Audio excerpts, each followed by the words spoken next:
yeah, yeah. No, no, no, no, no, yeah. Get your hands in the air, sir.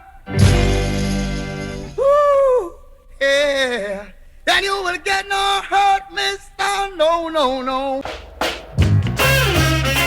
In the 80s, everybody had to be in a tribe as such.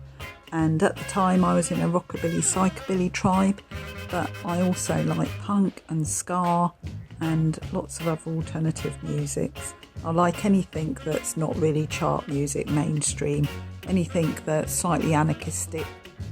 I'm a skinhead. I got into it in my early teens. Well, I think I'm a psychobilly with a hint of skinhead and punk.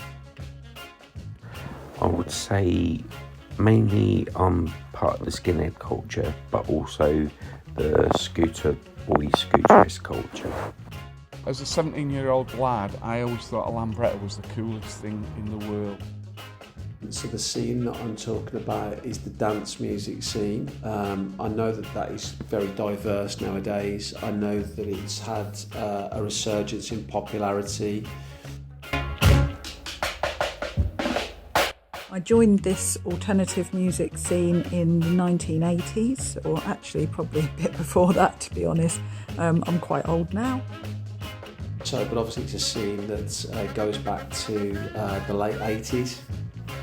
Yeah, I'd say that I first got involved with the dance music scene probably in the early 90s. I would say probably around 92, and before that I was into heavy metal and it just got a bit boring. Like everyone was going on about Metallica and all the thrash metal and not really listening to the sort of stuff that I was, which is like more the early 70s stuff. And then my brother started listening to loads of original ska and reggae, getting lots of singles, and just got into it. Most important parts to me are the music and dancing. I love nothing more than dancing or being in a mosh pit. We call them wrecking pits in the psychobilly world. But yeah, you punch hell out of each other and then all have a cuddle and a drink afterwards. It's wonderful. I would have to say the fashion and the music first, which obviously then leads on to drinking. Initially the music. It was the music. So the particular type of dance music that I like is often called progressive house. Some people would call it trance, but I think for me nowadays it's that sense of community. The sense of community is very much there in the dance music scene. It might sound a bit of a cliche, but there's an expression that says a stranger in life is a friend on the dance floor. And that is never truer than in the dance community. I like the music and the tattoos. My favourite song is a tricky one because I have so many, but one that I would always go back to is Millie Small's My Boy Lollipop. You make my heart go giddy up. You are as sweet as candy. You're my sugar dandy. Well, my boy lollipop. Never, never. Also love the fashion within subculture, so I love 50s sort of outfits, and over the years I've had my hair all different colours, and I've had extreme hairdos where I've had 2-foot spikes and things. I used to have a high flat top hairdo, band t-shirt, scruffy jeans, probably bleached with creepers, baseball jacket, and sometimes Dr. Martin boots or shoes, jeans and tonic trousers.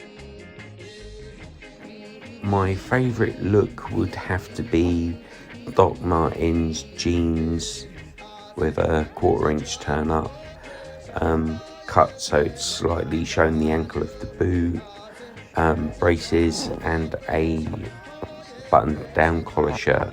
It doesn't have to be Ben Sherman or Brutus, as long as you look smart.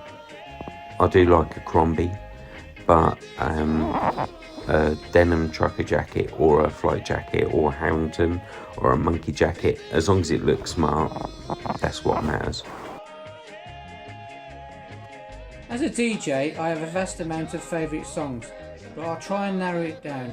My favourite Oi tune is Suburban Rebels by The Business. My favourite ska tune is Hong Kong Flu by the Ethiopians. And my favourite Skinhead tune, Live Injection by the Upsetters.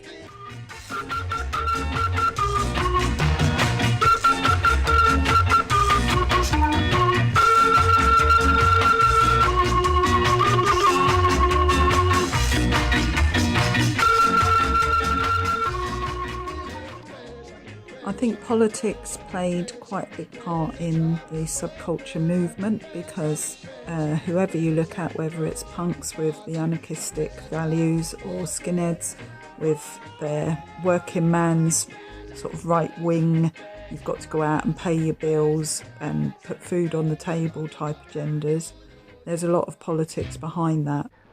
Politics does play a big part in the skinhead scene because you are pretty much basically classed as a racist as soon as you mention a skinhead. You do have sharps, which are skinheads against racial prejudice, but that was an American thing that was brought over by the singer of an Oi band called The Oppressed. Also, within my sort of lifetime, I've been involved in quite a lot of protest movements, and that again fits in with subcultures. So things like the Criminal Justice Bill, which stopped people forming groups, but it could also apply to any gig that anyone wanted to go to, as well as protests. So it was basically the government saying, we don't want you to act in a certain way, we want you to do what we tell you. The government tried to legislate against it, and they brought out a very, very famous bit of legislation, the Criminal Justice Bill. Section 5 of the Criminal Justice Bill, the measures that affect the free party and festival scene. The police will have powers to end raves or outdoor festivals. It will be a criminal offence to disobey the direction to leave one. Well, my favourite album is In Heaven by the Meteors, and it's quite difficult to say which is the song, but I think I'd go with Earwigs in My Brain or Shout Out Loud. And I went to the doctor, he said, boy, I fear you got a bit of female earwig in your ear. Oh, one bit of female, don't do much harm, but if you put her in your ear, then you soon get a fall. So there's less and less young people joining, and the old people are dying basically. So I think it will die out, and it's quite sad really because it's kept people going over the years. When I first became a skinhead, it wasn't a popular choice. It was okay to be a punk, it was okay to be goth, it was okay to be a trendy person, but a skinhead, you was like just seen as a troublemaker. It has become slightly more mainstream again with the resurgence of like two-tone and Magnus and all that sort of thing, and the fashion side of it. Fred Perry's Brutus made a bit of a comeback. And the first time I went on my own, I was absolutely terrified. I thought I'd be lonely, I thought I'd feel very self-conscious, and nothing could be further from the truth. The welcoming nature of the culture, about the friendliness. And admittedly, it is partly driven by the prevalence of drugs in that community. Ecstasy is very prevalent, and it's a loved up drug. It's the type of drug that makes people, not to put too fine a point on it, chat shit basically. If anyone tells you that they weren't surrounded by drugs when they were in the rave scene, then they're not being honest. I guess the most popular drugs are going to be stuff like ecstasy, MDMA. Probably more ecstasy than anything else, isn't it? That's it, £2 pills, all the boys are running about with their face all the place. When people say Britain to me, I just think that at the moment it's a broken culture. I think it's becoming a bit like some of the Mad Max films. In the old days, I think Britain was pretty staid, and there were certain expectations of British people that we didn't really live up to. When I think of Britain these days, it's mostly disappointing, but in the past I've associated it with pride. Our achievements and cultures, such as skinheads culture, that we gave to the rest of the world. I think Britain now is lost. It's lost its identity in the world. We need to get an identity. At the moment, our identity is being polarised with Brexit, and so it's basically going back to like the 1970s when you had like the National Front, Enoch Powell doing the Rivers of Blood speech, and then you're getting the rise of people like Nigel Farage, Katie Hopkins, which is polarising people even more. We need something to bring the country together, and that will only happen when there's another general election, the Tories are kicked out. A lot of people have sort of said about how this type of music has saved them, and how it's given them a sense of belonging, and particularly with the type of music that I like, progressive and trance, it's a very uplifting, very emotional, very euphoric type of music which people sort of tap into. So You're wondering how. My favourite song of all time is Woman by the Anti-Nowhere League. It's a punk song. Starts off as a love song and ends up as not a love song.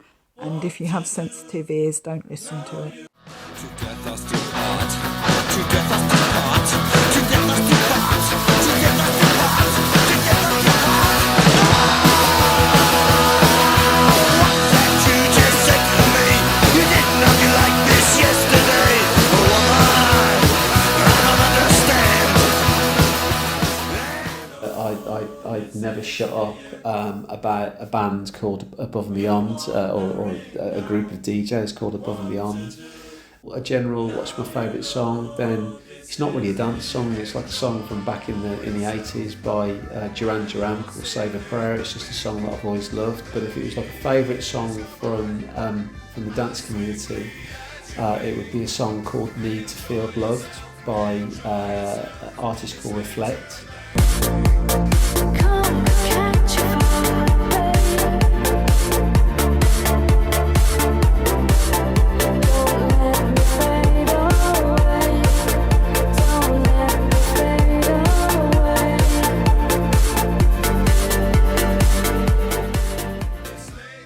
I love being part of the culture that encourages pride in oneself, especially as a traditional working class way of thinking. Work hard, play hard, be able to better yourself, even if it's only by putting your best clothes on for a Saturday night and feeling good. I love that my culture encompasses different areas of my life: music, clothes, football, scooters, drinking. That's what Britain is to me. I think the subculture of music and fashion has kept me and all my friends going over the years. Without it, I don't know what we'd do really. It's like one big family. Years go by as quickly